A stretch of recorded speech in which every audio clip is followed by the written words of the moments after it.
This is Committee Calls Cabbies. Hi, and welcome back to the committee program. I am your host, Arun Chaudhry, and now we are going to get our news in a third and vital way. We have already heard it in sort of article digest form from the show's own Forrest, Lovette. We just got it on the committee polling channel in beautiful visuals from Jacopo, Castelletti. But now we're going to go where I get my news from. People are always asking, where do you get your news from? And I get it from a wide variety of sources, understanding that they are all biased and understanding what that bias is. I think that's critical. We always want some kind of objective truth to be shot at us. It's like we have to actually do that work ourselves.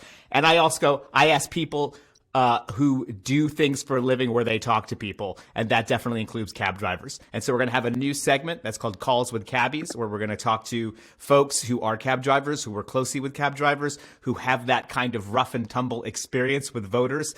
And frankly, I'm telling you, a cab is better than any focus group when it comes to hearing what people think and fast. I've often thought that it would be smart in places like Iowa for campaigns to flood the local gig economy market with their own drivers, because they would actually get vast amounts of intel and maybe even pick up a little scratch for the campaign pizza coffers. But joining us today from Slovenia, where, as you've heard from me many times, they have an election coming up soon that actually is an important bellwether in how things are going in Europe. Joining us today is Dejan Jefim.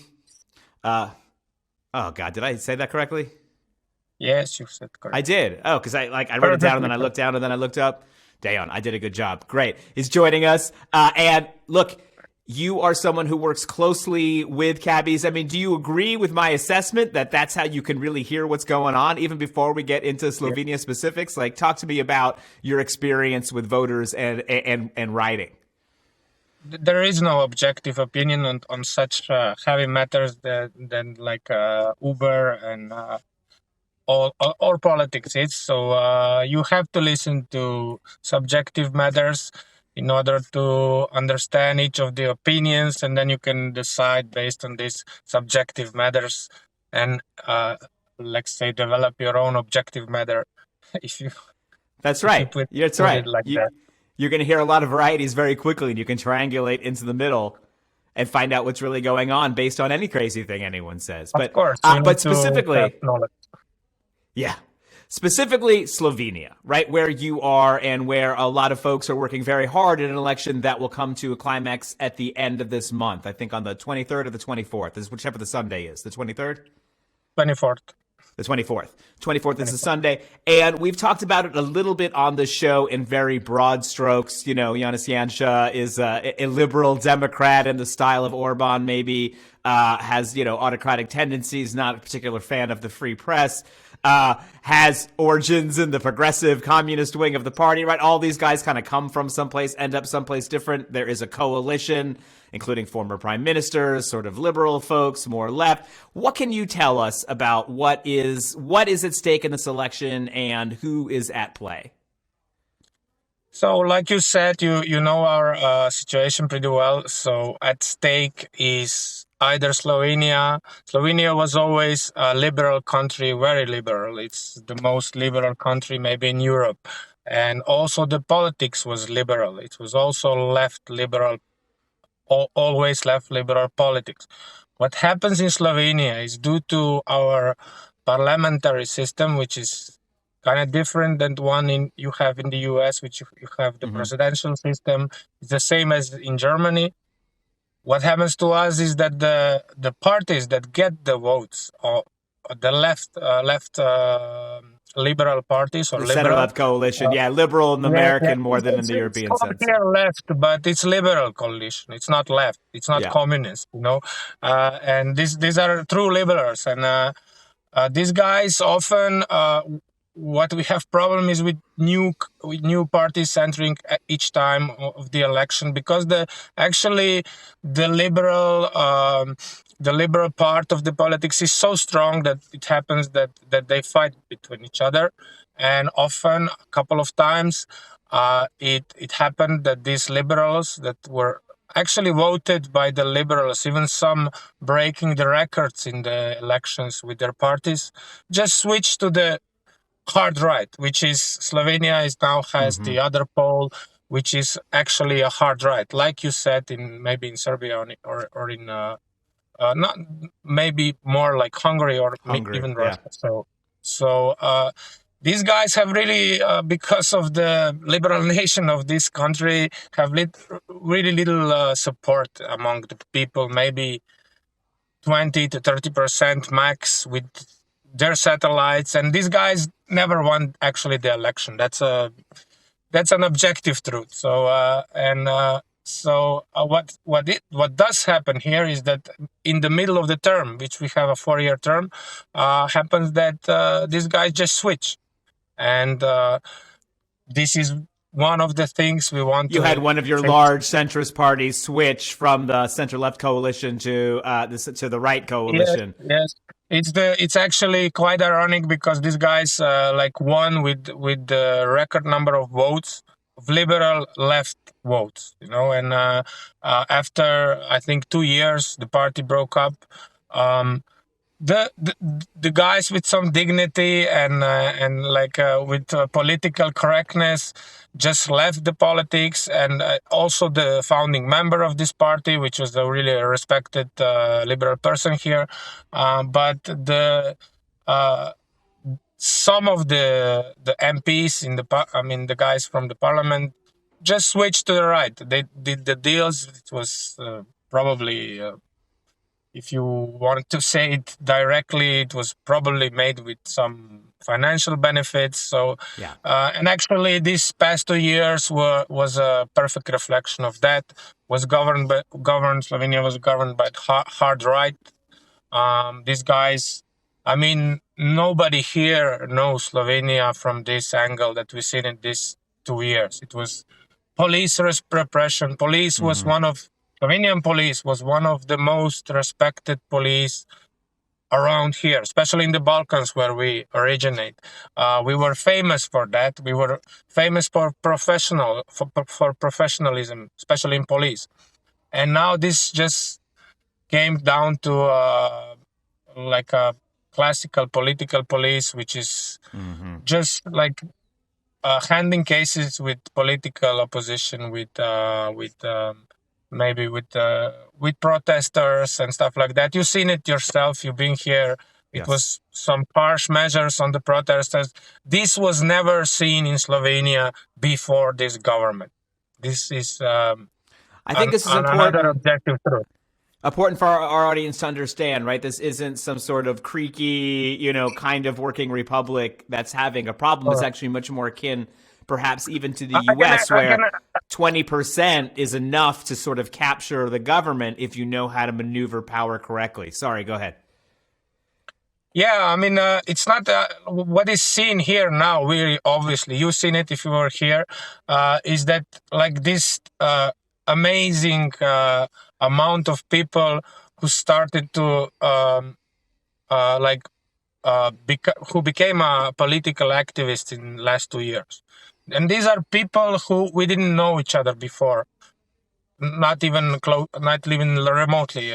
These are people who were affected by this government in each, like you were starting this with subjective opinions. These are people with subjective opinions who had opinions on their own matter. For example, myself, I'm not a cab driver, but I have a really small company who offers software just like Uber's. You will see it. We'll talk about it later, I hope. And we're offering it to small companies, and we were affected like this. We were also affected, me personally was also affected by how the school system was handled. For example, during the pandemic, it was horrible. The kids were at home, and I can see the knowledge. My kids are very okay in school, but I can see on them the knowledge is dropping. I don't know, compare it to the grades that we had. I went to the same school here, and it's completely a different time. I was going to school in communism. Nobody was learning at that time, or it was a different time. But this is a different school, but the grades are even maybe worse than we had. So, and I can also compare it because I have two kids. I can also compare the big one to the small one, which are 2 years apart. And this one was without the pandemics, and the other one was without the, but with the pandemics. And the situation was really handled poorly here. So everybody was affected practically by this government personally. So it was, they tried to, at one point, they tried to like replace all the heads of police stations in Slovenia, and they affected the whole police. They got into conflicts with practically all the unions in this country, with the police unions, firefighter union, taxi union. So there's no, and all these general unions that are like union centrals and stuff. They have a conflict with everybody in this country, and especially they have a conflict with the legal system, because you can understand why, because legal system in Slovenia is still hopefully kind of free. Yeah, no, I mean, it's obviously a unique story, but also we see this in a lot of places, right? A sort of incompetent right-wing government that is not delivering services, hanging on through fear, through as much as it can, media manipulation, but also on exploiting kind of the opposition fracture points. And I think we definitely see that here, as you mentioned, that weren't even elected. They came through with the party defecting from one coalition to the other. As this election is shaking out, what can you tell us is uniting maybe in a better way the coalition this time? And what can you tell us about some of the personalities in it? I mean, we know Marian Šarec, who was the prime minister before Janša, before this slight parliamentary coup was engineered. For Janša, was a moderate former comedian, much like our friend Zelensky in Ukraine, but has now been eclipsed by this fellow Golob. What can you tell us about these folks? Who are you rooting for? What is holding people together? What is keeping young and more left people involved? Because that's our audience. That's us. What the main debate here is that the young people that you mentioned, I want to put them first, that are doing all this incredible work here because here it will be, I think, I'm pretty confident about that. It will be a record in the election percentage of the people turnout. Yeah. So these are all independent young people, and everybody's saying these are these guys, these are from those guys. They are buying even by the America, by Biden, by Putin, by everybody, but actually they are not paid by anybody. And surely they were maybe in their past or still in some political parties, but that's their right. It has nothing to do with their activism and their free time, which they're spending a lot of time. Some of these folks, they're spending a lot of their personal time, and this is like huge armada of people. I mean, it's something that is bigger than our military, bigger than our police. That's our registered members. So this is not a small scale operation. What I can tell you about politics is like this. About Janša, you have a guy there who is like a lot like him. These guys are lowering taxes, raising wages to everybody, free cars for everybody, and stuff like that, which is not anywhere near realism of financial or any other aspect of a state. The other guys, what I like the most about this moment is the support of people they have, which is huge, which will be because these new people who will turn out on these elections will not vote for the hard right. These are liberal young people. You know them, a lot of them. It's hard to find a hard right-wing young person. I don't know a lot of them.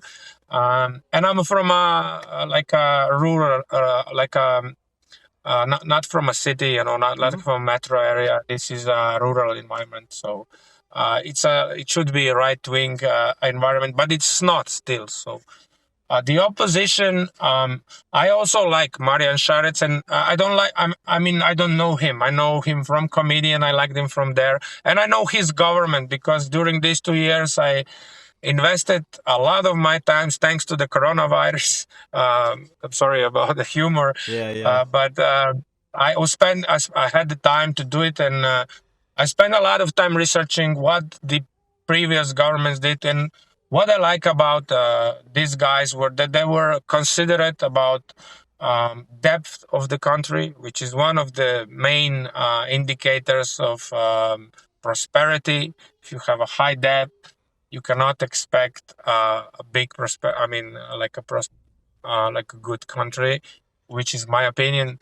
And these guys were actually one of the guys who actually lowered the depth of my country, because it's growing from the day from 30 years back when we were. He had a good reputation for good government and kind of delivering services competently. Yes, good government. Also, his team was also good and still is. Slovenians have now the options, because this was one of our sins was that we always voted against these right-wing guys, because we were afraid that they will come actually to power. We knew them, and this was now a demo of what they can do, and it's horrible.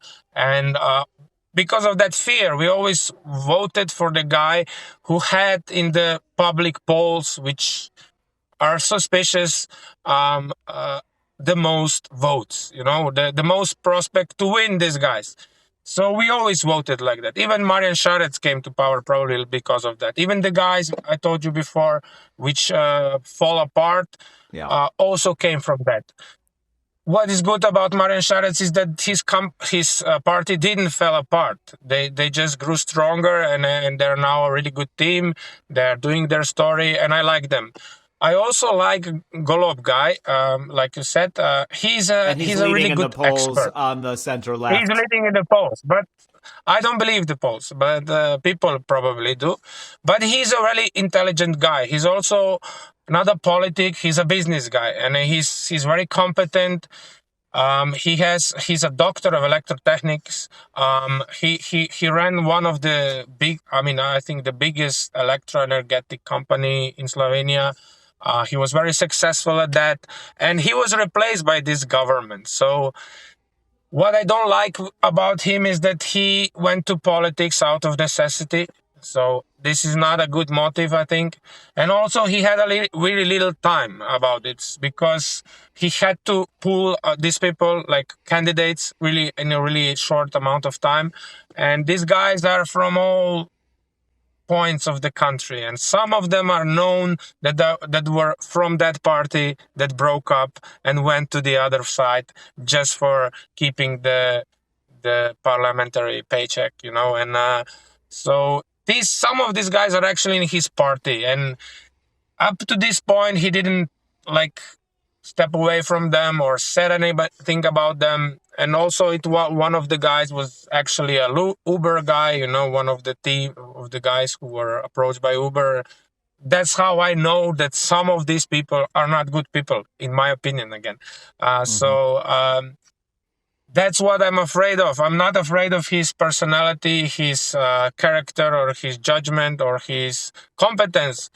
I'm afraid of his situation, because I was in the same situation as he was. That I was also under threat to lose my business and lose everything that I worked for all of my life. So I would not entrust myself this position at that situation. So it happened to me 1 year ago, but to him it's happening now. So he's a good guy, but still we need rational, experienced politics who will be able to calm down the enormous stress in this country. This country is under a lot of stress. The hatred is incredible, something unseen in the Balkans, not here. So we are in the Balkans, but we feel not like in the Balkans. It's horrible situation, and I'm feeling very delightful that it will end in 2 weeks or 3 weeks. Yeah. No, and there's going to be a lot going on. And I will say, I was someone who thought that there was, I do have a couple more questions that we want to drill down on you with, but I will say someone who was sort of pretty optimistic generally, as you say, if turnout can be increased. And we saw in this water referendum, in which a lot of young people came out for the environment, that there are votes, and the more votes that come out, the more votes certainly stand against, the common enemy. And so I was pretty bullish, as we would say, positive on the election. I would say the war has me thinking in a different way a bit. It does strengthen incumbents. It does tend to strengthen the right. And despite Yansha having some ties with Putin and stuff, he's actually, done acrobatics, gymnastics, backflips to explain to people exactly how pro-Ukraine he is. He went there. He wants to accept 500,000 refugees or something that wouldn't even fit in Ljubljana. Yeah. And close the airspace and stuff like that. It's not real. It's propaganda. So how is this playing in the actual debates, though? Which is probably the only time the public are encountering this. They're not, as you talk to people when they're in cabs and stuff. People don't get politics right away from Twitter and talk to each other about it the way we do, right? It's like the debates will be a real time when people are watching what's happening, and we know those are happening over this last couple of weeks. Yeah, people.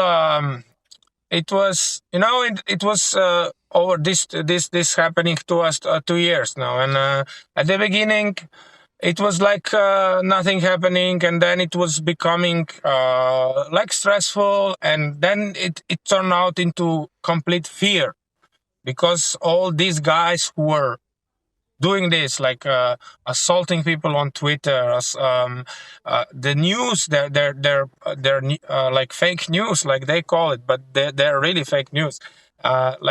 Did horrible black PR stories on people. Like I was one of them, they called me like everything. I will not say it on TV, but you can read it on internet. They translated it to English, and these are like all stupid stories. And they did it like to a lot of people, I was not the only one, and I had the power to fight them, but the majority of people just were afraid and just like disappeared into the darkness and never turned out in public again. And then after some time of after it because when these guys sense the fear of all the people, they become really arrogant, and like they step over some limits, and people Slovenians are one of the toughest people in the world. That's why we live in the center of Europe. So we're Slavic people, and we came the longest way from all the Slavic people. We are really calm people, and we don't like to brag about our abilities, but we are really tough because and after this people started rebelling, and the result you can see now. This is now, like I said before, an armada of young people who are like literally we will get all the people to the voting posts, and what we feel is this, that the general population, not only in Slovenia but in the world, is liberal. It's liberal, and it's also leftist, because I don't mean left in a communist kind of way, but left in a socialist kind of way, because we are a social democracy, delivering services to people, etc. Yeah. Also, we are a social animal. That's what makes us different from all the other animals. Our social interactions are on a much higher level than with other animals. So I think socialism is one of our it's in our blood. Yeah. Again, I don't mean socialism like in Soviet Union, or socialism in like Bolshevistic Russia. I mean like socialism in its sense that we want to help other people. We want to live in a community that is good for everybody, not good just for myself and my kids, because my kids will probably not feel very well in a society that will be where only they will be happy. I think they want to live with friends who will share the same lives as they do. But do you worry that the war and the misinformation around the war will influence votes? I want to drill in on that No, with you. no, You're not. So no. you really think People this is are not that the stupid. conversation you're describing? You think is the conversation that's driving politics right now? This is like a desperate attempt. These guys were posting like jokes about Zelensky, comparing him to Sharetz, which is also a comedian. They're both guys are comedians. Yeah, they share a same profession, and these guys were 2 years ago when the elections were for our previous parliamentary elections. These guys were actually mocking the Zelensky and comparing with this Sharetz guy. These are comedians and stuff. Clowns. This is famous. I can show you the articles. And now after 2 years, when there is a political profit out of it, they are like pretending best friends. We're helping Ukraine. We cannot help Ukraine. Especially we cannot help it militarily. Slovenian military is very, very small. We are not an aggressive nation. We have no offensive capabilities. We can also help. We can only help in a humanitarian way to Ukrainians, which would be the right way for these guys to, like,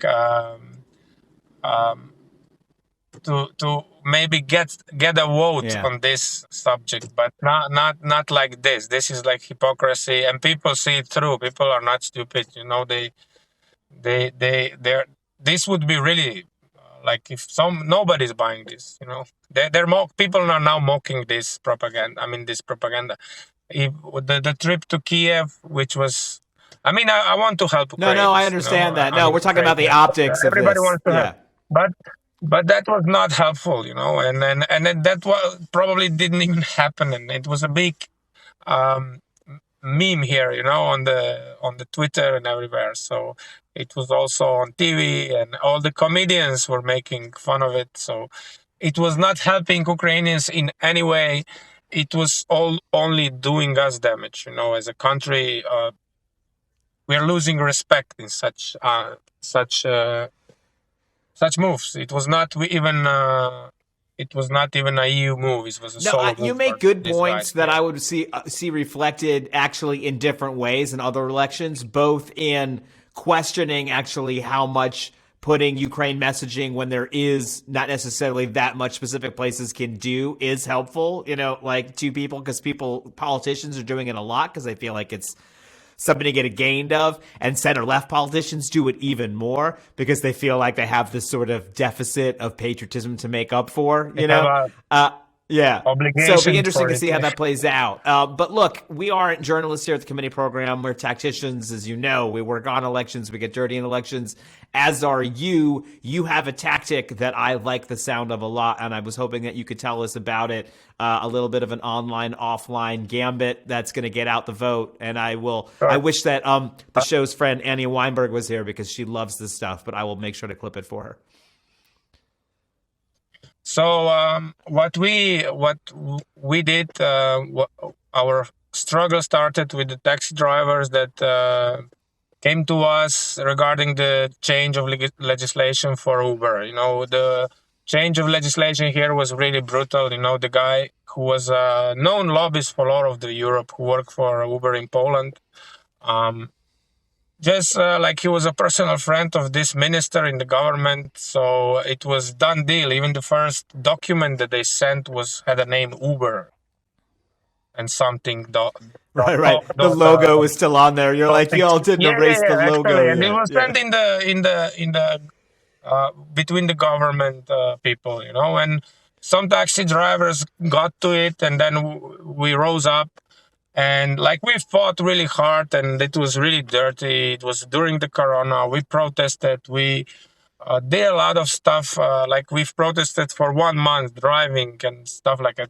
We got for 60,000 euros of traffic penalties from this political police. We were doing peaceful protests. And I think we still hold the record in this country for being punished.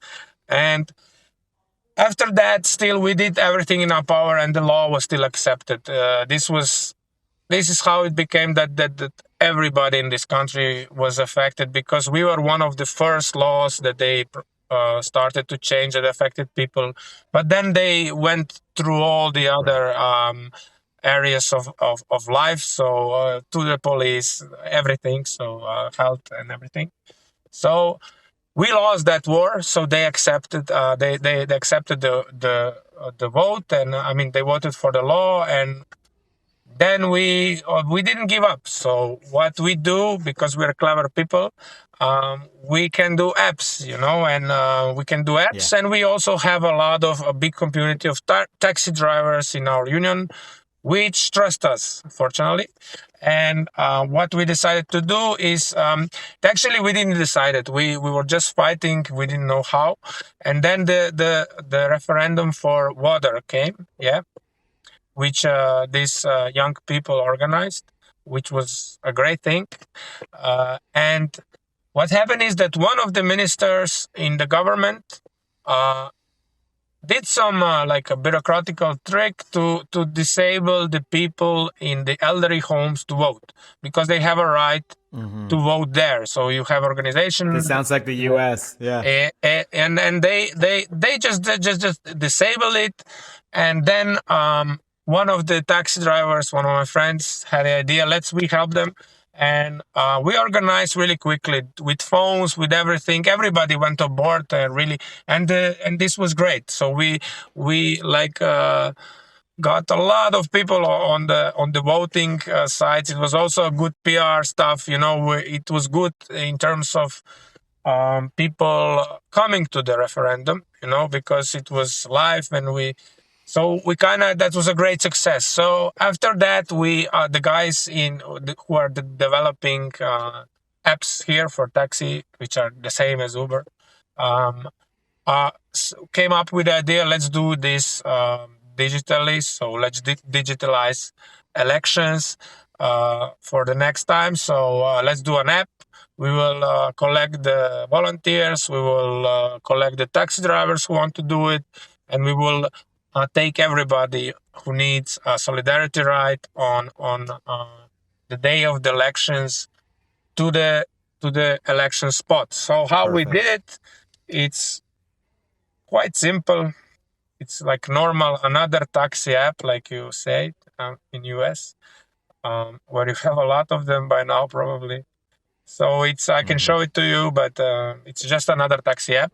What is the point is that we have an app that you can download for Android or iOS, where you can order a cab from special locations where we are putting it as we speak. So now it's elderly homes. We'll see how much volunteers will be, but probably be a lot. So we'll put on hospitals. So everywhere the people we feel that that needs help, not just help. What we found out during the referendum for water is that people actually like to go out and hang out with somebody. It's not just about the totally. You got a buddy. Yeah, and these people are elderly. They need company, and it was really great last time, and I think now with these young people on board, because the last time it was, these people are doing something, but this time everybody knows we're doing it. It will be an app. We also be better than Uber in this way. We will have a call center where you can call for people who cannot order with app, cannot move their fingers or don't have a smartphone. So we'll have also a call center, and we'll have a lot of taxi drivers covering the bigger cities, and in the smaller cities, and in the villages, because the last time we did it with phones, so with apps it should be much easier. We will do it we will cover practically all of Slovenia. So anybody who would need a ride to the voting site, we will try to make it happen, either by ordering by app. We also have some special software for elderly homes when they can mass order. So we excellent. digitalized elections. So no, this is great. This is great, and making it easy is great. And believe it or not, some of our audience may have relatives in Slovenia. Where should they direct them to find out where to get this app? Our First Lady used to be Slovenian, as a matter of fact. We're very proud of her. if they're from Slovenia, they should follow Osmi Marec. You know them, yeah. This is the main NVO that is organizing this part of the project. There are a lot of other NVOs, and but these we are working with these people to make this project. So they have a lot of they have a online site. I can send you. Yeah, send me the links and then we'll put them in the Sure. show description so we can You get can that also see message the out. app. I think it's also translated to English because it's our standard taxi app. So it's so it should be in all the languages. So you can check it out. It's on market. It's on Android and iOS. So. But That it's is so not great. working. It will be working on 24th of April. Yeah. Otherwise, people are just trying to get a ride someplace, which is nice, but which isn't the point. Why don't we plan on checking in after the election, and you can tell me, and we can see if it shakes out the way that we're talking about how it shakes out, and see again at street level what the real skinny is. And thanks so much for coming on, Dejan. We really appreciate you. Yeah, thank you for having me on your show. Say Speak hi soon. to your buddy. I forgot Oscar. his name. I'm back. His name is Oscar. Oscar. And he says Okay, goodbye Oscar. to. Yeah, I will remember.